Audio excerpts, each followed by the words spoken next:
Positive mind set ತುಂಬಾನೇ danger. ಅದರಲ್ಲೂ ನಾನು ತುಂಬಾ ಪಾಸಿಟಿವ್ ಅನ್ನುವಂತಹ ವ್ಯಕ್ತಿಗಳು ಇನ್ನೂ ಡೇಂಜರ್. ಕಲಿಯುಗದ ಮಂಥರೆ ಬಿಗ್ ಬಾಸ್ ನಲ್ಲಿ ಮುಖ ಕಳಚಿಕೊಂಡಂತಹ ಮುಗ್ಧೆ, ಪಾಸಿಟಿವಿಟಿಯನ್ನ ನೆಗೆಟಿವಿಟಿಗೆ ಕನ್ವರ್ಟ್ ಮಾಡಿಕೊಂಡಂತಹ ಸುಂದರಿ.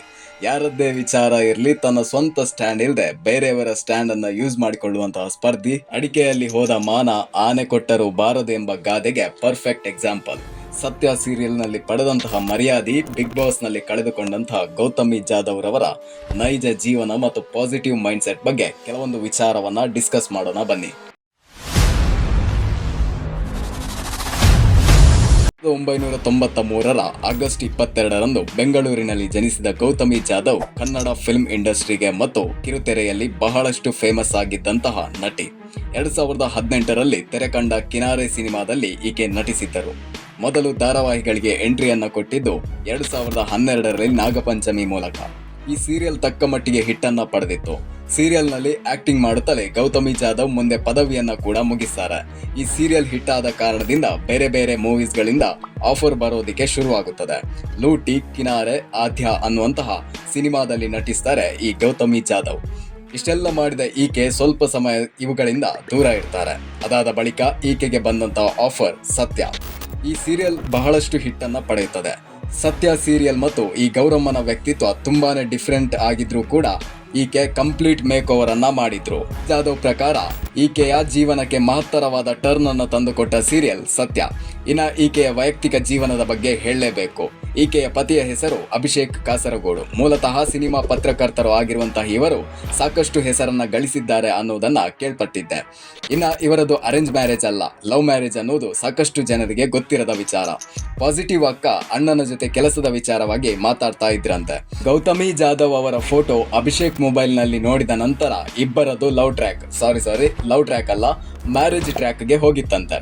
ಫ್ರೀಲ್ಯಾನ್ಸ್ ಸಿನಿಮಾಟೋಗ್ರಾಫರ್ ಆಗಿರುವಂತಹ ಅಭಿಷೇಕ್ ಕೂಡ well settled person. But one more thing, ಬಹುಶಃ ನಾನು ಎಲ್ಲಾ ರಿಸೋರ್ಸ್ಗಳಿಂದ ಪಡೆದುಕೊಂಡ ಮಾಹಿತಿ ಪ್ರಕಾರ ಗೌತಮಿ ಜಾಧವ್ ಅಂದ್ರೆ ಪಾಸಿಟಿವ್ ಅಕ್ಕನ ಜೀವನದ ಟ್ರಾಜಿಡಿ ಸ್ಟೋರಿ ಎಲ್ಲೂ ಕೂಡ ಸಿಗ್ಲೇ ಇಲ್ಲ. ಜೆನ್ಯೂನ್ ಆಗಿ ಹೇಳಬೇಕು ಅಂದ್ರೆ ಅಕ್ಕ ಎಲ್ಲೂ ಕೂಡ ಇಂತಹ ಸ್ಟೋರಿಯನ್ನ ಹೇಳ್ಕೊಂಡಿಲ್ಲ ಬಿಡಿ.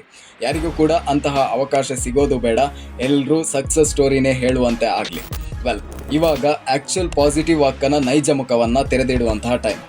ನಿನ್ನ ಬಿಹೇವಿಯರ್ ಅನ್ನ ನೀನು ಒಂದು ಬಾರಿ ಹೊಗಳಿಕೊಂಡ್ರೆ ಅದನ್ನ ಆತ್ಮಗೌರವ ಅಂತ ಕರಿಬಹುದು. But each and every time non positive ಅಂದ್ರೆ ಜನರ ಹಾಸ್ಯಕ್ಕೆ ಗುರಿಯಾಗೋದು ಫಿಕ್ಸ್.